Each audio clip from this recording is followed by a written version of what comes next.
Bill O'Reilly, interviewed Ted Koppel on his television show, The O'Reilly Factor tonight.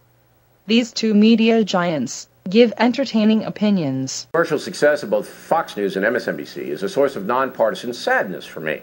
While I can appreciate the financial logic of drowning television viewers in a flood of opinions designed to confirm their own biases, the trend is not good for the Republic, unquote. The big mistake Mr. Koppel is making is putting me, your humble correspondent, in that category of speaking to the choir. I don't, you know it. So I had to convince Mr. Koppel of that. I spoke with him a couple of weeks ago. So why don't you define for the vast Factor audience your beef with me and Fox News? What's your beef? I don't have a beef with you. I really don't. Let me modify that a little bit. I think there are times when you are, what's the phrase you like so much? A bold and fresh piece of humanity. Sometimes a little too bold, sometimes a little too fresh, sometimes a little too intolerant of allowing people to complete an answer. Does that offend you? Does it offend me? It offends me when you're rude. It offends me when you ride over people, which you have a tendency to do. But I only do it when they filibuster or when they lie, as Barney Frank did that one time. Right. I don't do it when somebody is sincerely trying to answer my question. It's not like it used to be. 15 years ago, there was a crying need for a network that focused more on conservative issues. Fox has done that. MSNBC has now come along and tried to provide, not because it saw the need for an ideological balance, but because it saw the balance sheet. Yeah, Fox News. Their butt kicked. But there's a big difference between Fox News and MSNBC. Do you know what that difference is? Tell me. No, but do you know what it is? I'm asking you, what do you think it is? So you concede you don't know what it is? I don't know what it is, no. We actually do hard news here from 9 in the morning until 5 in the afternoon. Yeah. 8 hours of hard news, right. All right? MSNBC doesn't do 1 hour of hard news. It's all let's push the liberal democratic agenda from sign on to sign off. So this is a news agency here, Fox News. I don't think anyone is going to be confused as to the ideological belief of most of the people who appear on Fox. I think that's grossly unfair to the hard news reporters.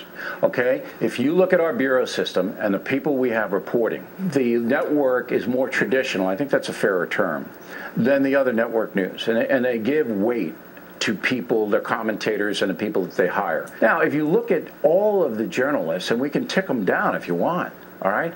Rather, Brokaw, Cronkite, they're all left-wing guys, all of them, and you know that. Hold on.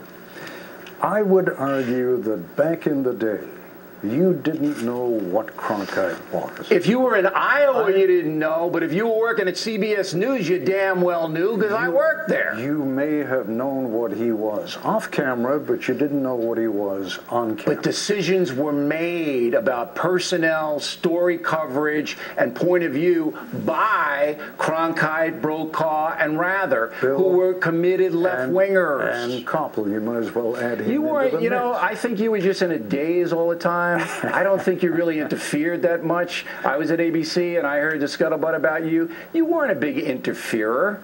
You weren't. And Jennings wasn't either. Jennings didn't like all that ideology. He didn't. Yeah, that's why I didn't bring his name up. I'd rather you criticize me because your compliments are more damaging and more devastating. Well, I got to tell the truth, Koppel. Come on. I mean, Bill, what is it you think that I have said about the network or written about the network? You think that we've corrupted the sanctity of fair news coverage? I think... That's what I think. I think that ideological coverage of the news, be it of the right or be it of the left, has created a political reality in this country which is bad for America. I think it's made it difficult, if not impossible, for decent men and women in Congress, on Capitol Hill, to reach across the aisle and find compromise. And if we can't do that, Bill, we're going to be in the and we have been, I think, for the last few years, in a terrible situation in this country where politically we can't make deals anymore. So you're blaming me and the Fox News Channel for the deterioration of Congress. If they don't have enough guts to do what's best for the country by compromising. All right? They don't deserve to be there. You can't be on top for as long as the Fox News channel has been on top and sell a product that's inferior or dishonest. It's impossible in this country. So therefore, I want you to reevaluate our network, watch it a little bit more, and then we'll talk in about a year. Our last word.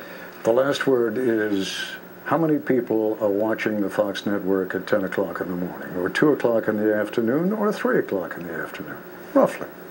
I don't know how many people. Well, you should. You work for the organization. You know, we have millions of people watching us sign off to sign on. Yeah, but you do not have millions of people watching at 10 in the morning, or noon, or 1 in the afternoon. The millions of people are watching you, Bill.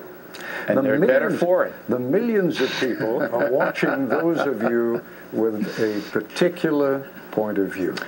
So that's the way the country works. That's the free marketplace. That's the free marketplace, and I'm perfectly content to leave it on that note. It's a business, and it's operating as a business. And once upon a time, you and I actually thought journalism was a calling. But I still think that I'm doing something noble.